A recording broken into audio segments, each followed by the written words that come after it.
Good morning, beloved, and welcome to Beacon and to 2022.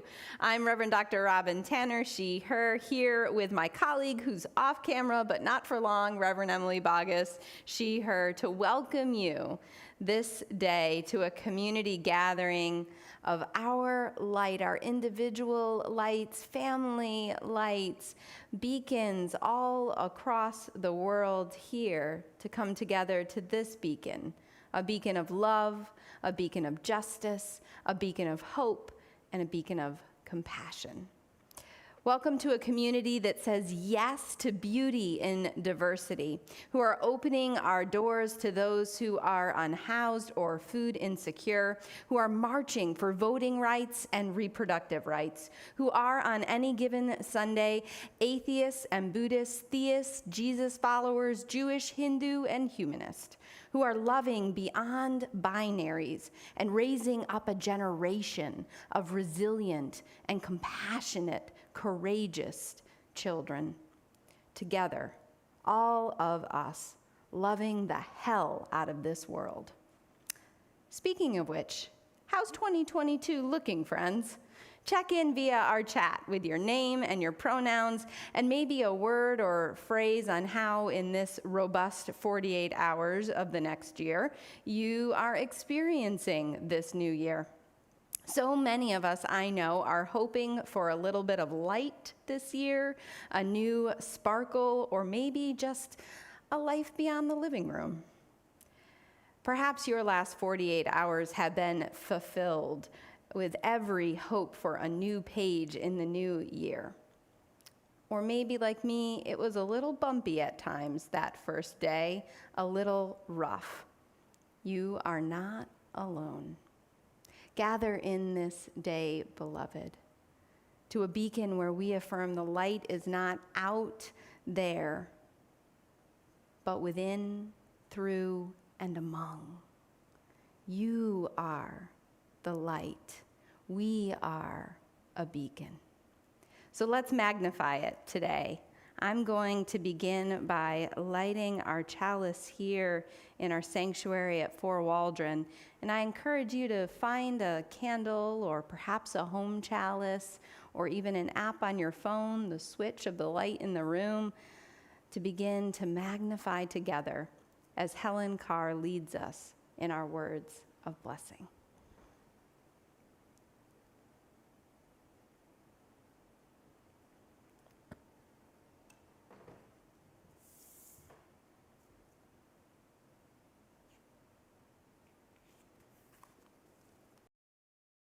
Today, I want to greet joy without a trace of suspicion.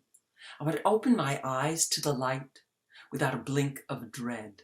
I want to look at my past without a whisper of shame. I want to look at my future without a hint of fear. Today, I want to dance without pausing to think. I want to belly laugh without caring who hears. I want to open my arms and twirl in the sun until I fall breathless, free to be myself, full of the joy that I open to allow completely letting go, without even a smudge of suspicion or a wink of hesitation. That's my intention. It's what I want. For today's story for all ages, meet Janus, one of the principal gods in the ancient Roman pantheon. Janus is his preferred pronunciation, but in Eastern Europe it's pronounced Janus. Many people think that stories about gods are about gods and divine beings, but really they are about us. Janus is the god of beginnings, of the first hour of the day, of the first day of the month, and the first month of the year, that is, Januarius. Sound familiar?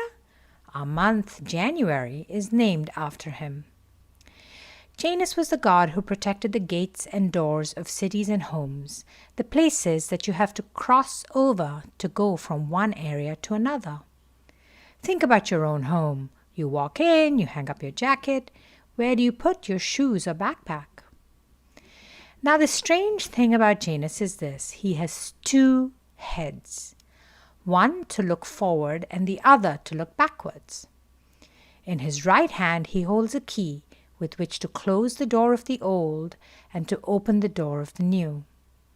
He holds the key, in fact, to the present, which is that magical space in which we always live, that sacred space right smack in between the past and the future. If Janus's bearded visage, that means face, looks formidable or scary, that may simply reflect how the past and the future appear to those who are caught between them in uncertain times. When we look back, what do we see? Scary and uncertain times? Joyous times? What was this past year like for you?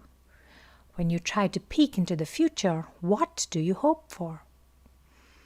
Whatever space you find yourself in, we can, as Unitarian Universalists, stay committed to building heaven on earth with every moment that we can. Looking back will offer us lessons to learn, kind of like thinking about why you got a low grade on a test and learning from our mistakes, but we do not need to be frozen in action. We can indeed begin again. May it be so. Here ends our story for all ages. Week, we reflect on the fullness of life, both its joys and sorrows, the struggles and celebrations we are experiencing individually, here in our Beacon community, and within the wider world. Let's begin by putting our hands on our hearts. Feel your heart beating and sense our collective experience and presence with you. If there is a struggle in your heart, we invite you to give this struggle some space and mindful attention. And if you are inspired to do so, place a heart emoji in the chat to signify self-compassion for your sorrows and struggles, be they the loss or suffering of someone dear, a financial hardship, an illness, or strains in your personal relationships. We also invite you to lift up in the chat the names of those you hold dear who may be struggling, so that we can hold them together and support and care for each other's sorrows. We light a candle for all the difficulties and exhaustion the pandemic has wrought, near and far, especially for those who have lost a loved one from COVID-19. We recognize and light a candle for our collective vulnerabilities and anxieties in the face of this pandemic and the continued hardships COVID-19 presents in our lives and the lives of our families, friends, and neighbors. May we shine a light in the new year by giving each other kindness and patience in our shared activities and daily lives. In turn, let's light a candle to acknowledge all the joys, big and small, that we have been blessed with this past year. Please lift up a celebration now in your own life, your hard work, your positive actions, a birthday, an anniversary, the wedding of a loved one, a birth of a special child, all the new beginnings and good endings. Maybe place your hand on your heart again and reflect on all these joys, big and small. Let's light a candle to reflect on the moments spent with families and friends, and all the creatures, great and small, we share our home with. Your cherished pet, the woodland wildlife we share our neighborhoods with. Perhaps you can recall a moment you spent amused by the cardinal protecting their corner of your backyard, or the squirrel twitching their tail in greeting as you come up the walkway to your home, or the deer as they bow their heads and watch you with their doleful eyes as they prune your hostas. Feel the joy in your heart where those simple pleasures have left their touch. And together, Beacon, let's light a candle to affirm and celebrate the respect we have for the interdependent web of all existence, of which we are a part. And let's light a candle to the new year, for a year that enriches our shared experience, where we accept one another and encourage each other's spiritual growth in our congregation. Together, let's cherish and share all the beauty and joy in our lives. Feel this and how a sense of gratitude can build resilience within your heart. And remember, Beacon supports and celebrates you.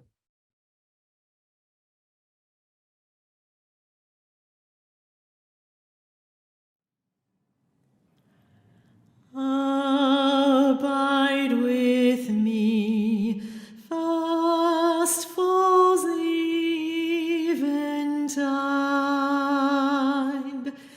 The darkness deepens, still with me abide. When other helpers fail and comforts flee, help of the helpless, oh, abide with me.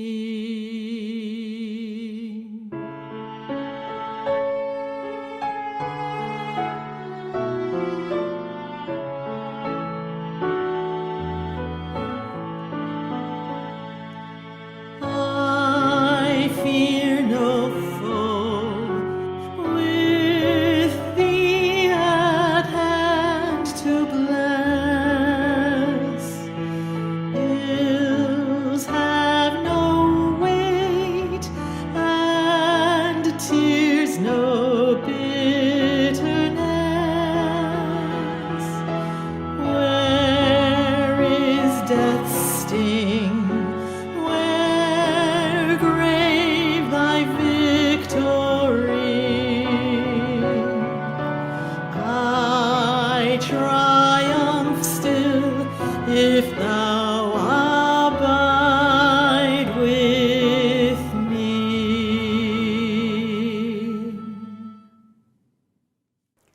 Invite you, beloved, to join with me in a time of meditation, perhaps finding a place, if you can find ease in your body or your breath at this time, maybe a softer gaze, a stillness, even if there is noise and stirring all around you. At the turn of the year, let us not dispel all that has passed, beloved. Would you cherish with me now the good that bloomed in the old year? New love, renewed love. Children who came into the world, vaccines, poetry crafted, music composed. For the brilliant and bountiful, the bee population grew worldwide. China eliminated malaria. Workers unionized, and slowly renewable energy expanded. Cherish with me, beloved, the smallest of discoveries, the species that were saved, the justice rendered, one verdict, one vote, one voice at a time. Call forth your own list. What was good of the year that has passed?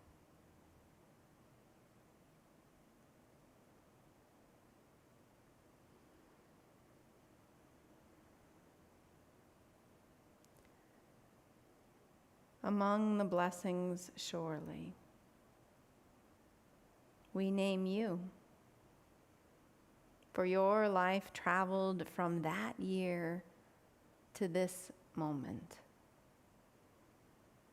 And your life, beloved, is a blessing too.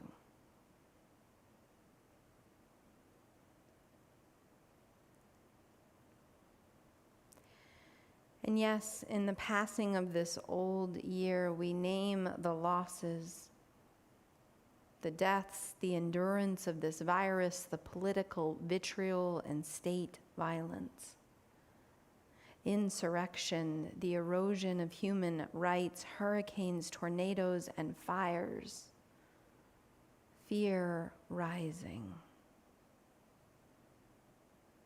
And yes, this virus that goes on.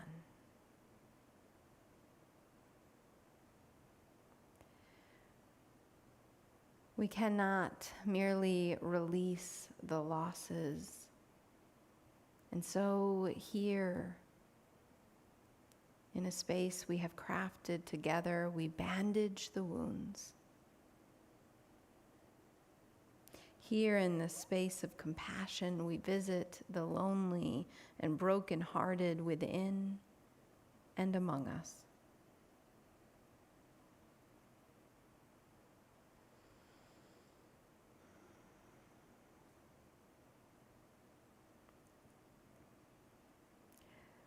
We witness the new year with a gentle tenderness that in all that might not be perfect or undone,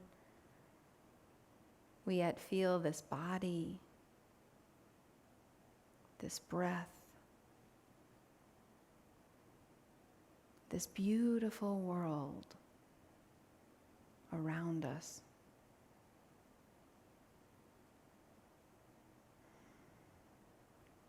And we say here with some audacity of hope, some leaning toward the light, yes. Yes to this life. Yes. Yes to the life around and through us. Say it here with me, wherever here is in the chambers of your heart, at the turning of the year. Yes. Yes to this life. Amen, Amin, Ashe. Blessed be, beloved ones.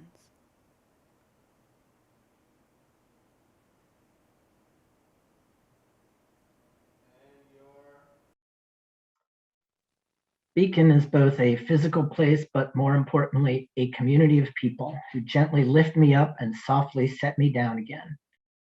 Beacon is a lesson and a story that take me outside myself, that let me raise a veil of self-criticism and judgment that allows me to experience today, this moment, this now, without the regret or remorse of yesterday or the anxiety of tomorrow.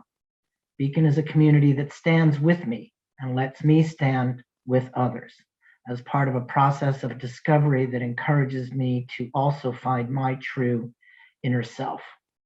Beacon asks more of me. I was drawn to Beacon from the moment I first crossed its threshold and was quickly filled with gratitude for the lifeline it offered for its social and human work.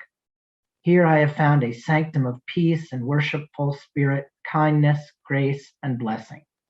Today, Beacon feeds me as a shared community of desire, a community of hope and action and friendship. The truth is that we create this community called Beacon together. You and me, us. Our mission comes alive through our relationships, our voices, our leadership, and our gifts. Now we move into a time where we give generously to support making that mission come alive in our lives and in the world. In a minute, you'll see ways to contribute to Beacon.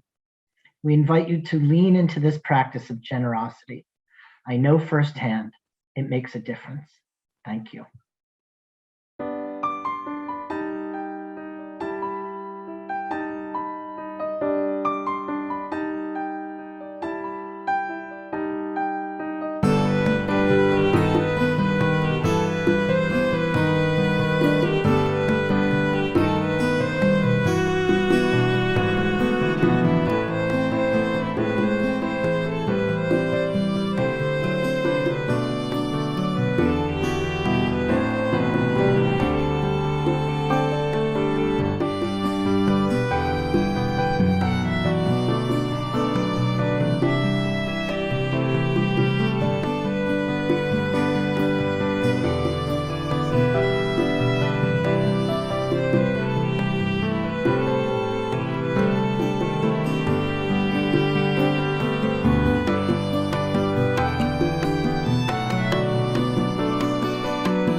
Do you ever wonder if our lives are not an absurd game of pinball, with some mysterious force at the controls, flinging our little lives at random objects and obstacles? Do you ever wonder that? Probably not. It's probably just me.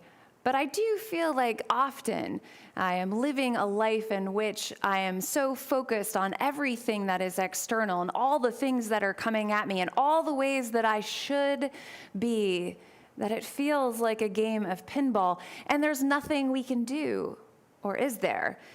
And we're not the game master, or are we? Are we just but little helpless metal balls? Well, there is no game of pinball without the ball. So here on the threshold between the past and the future, I've been living with these questions. What if this year we gave up the game? What if this year we aspired to live from our core instead of focusing on all the stuff that's out there, and lived not just for ourselves from our core, but also appreciating and celebrating when we see other people living from their essential self? What if this year we had faith in who we are? Do you, as Lao Tzu asserts, know who you are? It's right there, at the center of your being. 24 hours before Omicron hit New York City, as far as we knew, I returned to Broadway for the first time since the pandemic hit. Excellent timing, as always. We saw David Byrne's American Utopia. David Byrne is classic David Byrne on stage, barefooted, and I am barefooted this morning in tribute, barefooted with his iconic wave of gray hair. He and his cast are dressed in gray, skipping and dancing about the empty stage, moving to the beat of drums, flowing with the rhythm of the bass, and singing with the melody of a piano. All of them freely flowing, including the piano, unencumbered by wires or weight or equipment. American Utopia is the definition of essentialism. And that is how it is designed. Bring the show down to the most essential elements so that the performers and the audience can do one thing: connect. Connect with the center of their being, and connect across to one another.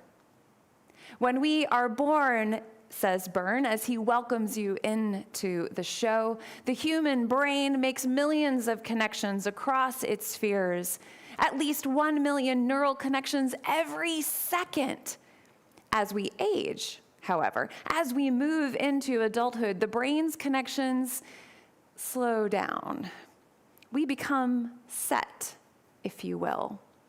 Of course, we continue to evolve. As Janus turns his face to the past, our past experiences cannot help but shape who we are becoming into the future. They grow us throughout life. At the same time, we are who we are as we change. We are always rooted in our essence. At least once a year, I have dinner with two friends who I have known since we were all in 7th grade together. One of those friends even longer. It's like returning home to myself. I remember myself. And I have to tell you, it's not always a comfortable experience.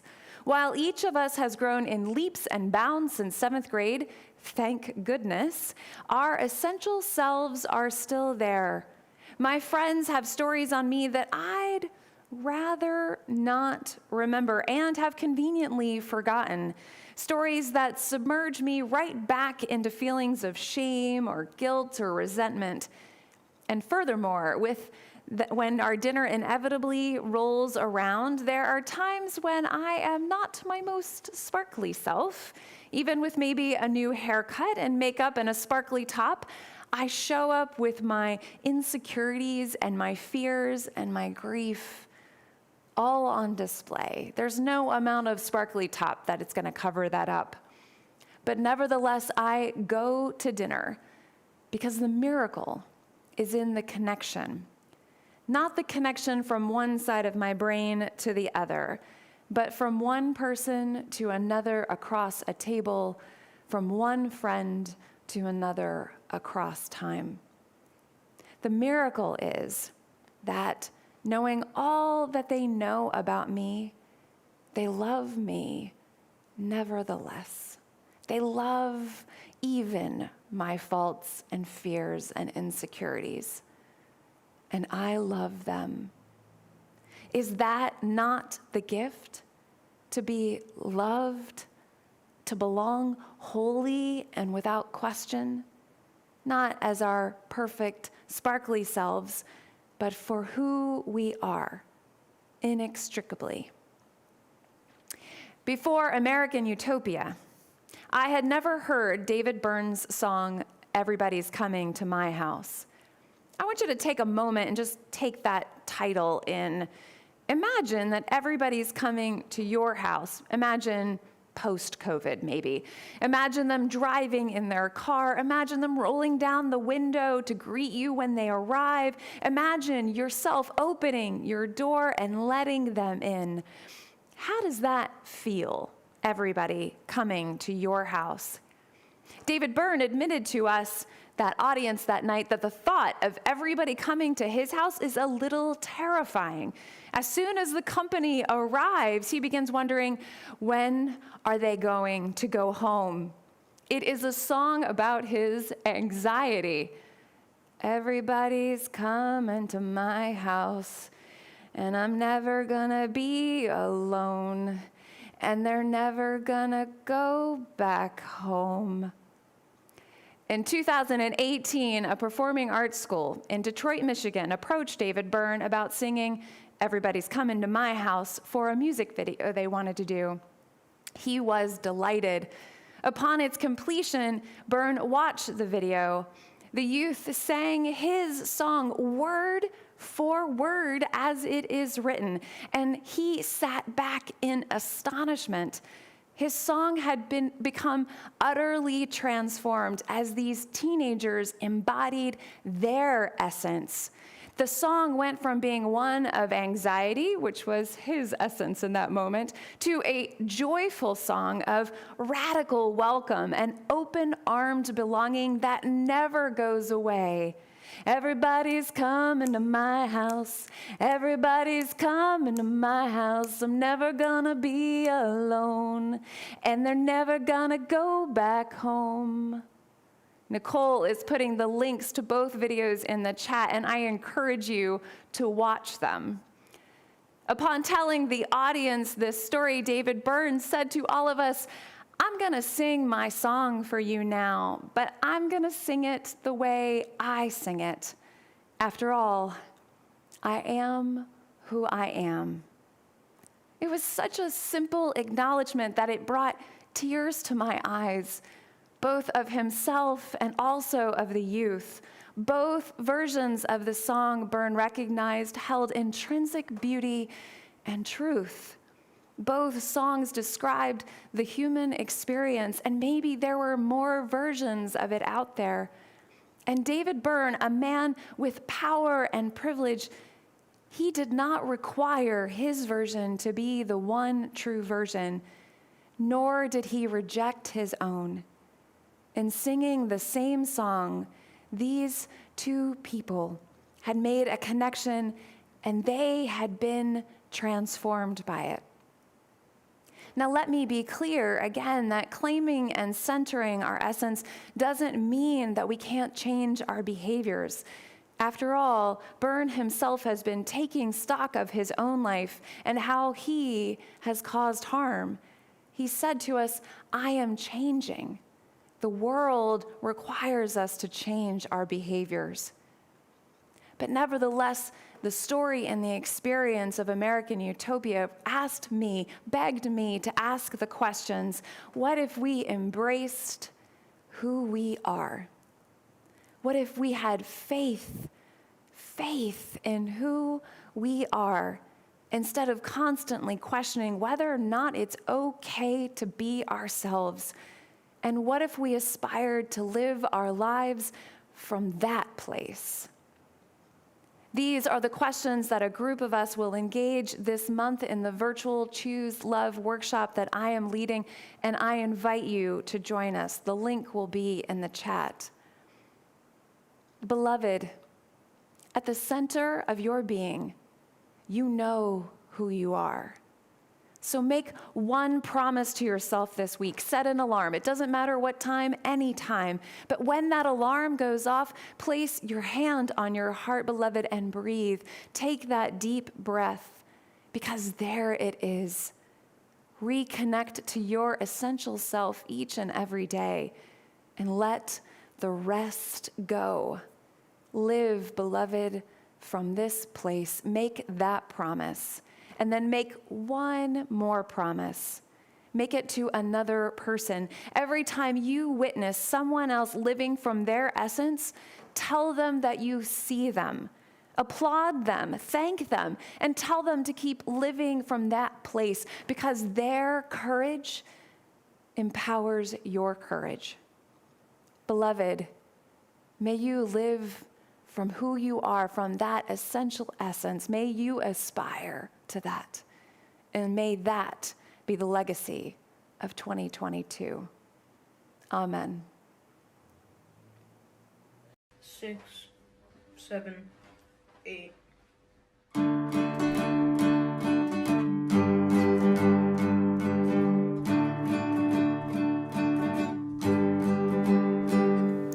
Though below me I feel no motion, standing on these mountains and plains, far away from the rolling ocean, still my dry land heart can say, I've been sailing all my life now, never harbor or port have I known. The wide universe is the ocean I travel, and the earth is my blue boat home.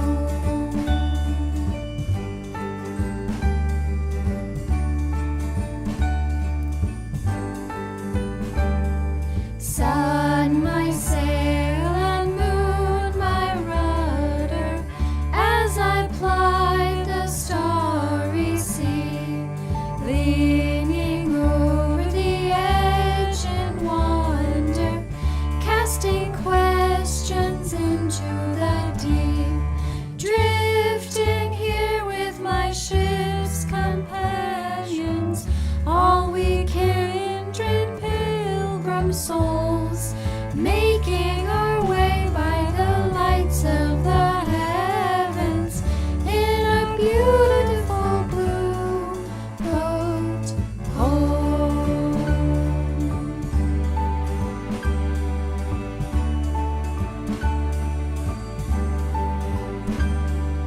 I give thanks to the waves upholding me, hail the great winds urging me on, greet the infinite sea before me, sing the sky my sailor's song.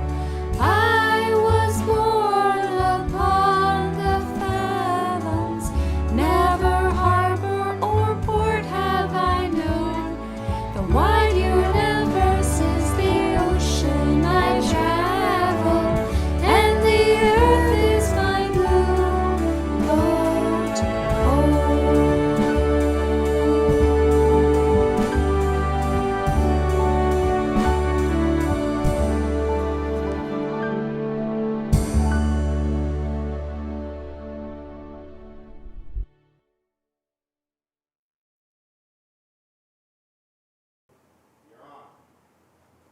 I want to thank Misa Iwama and John O'Neill and all of our volunteer musicians for that wonderful song and the music of today.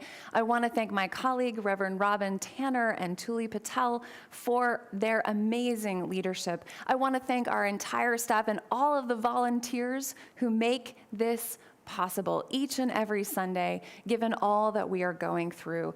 And I want to thank you for showing up and being here. We can't wait to see your faces, and we love seeing your names in the chat.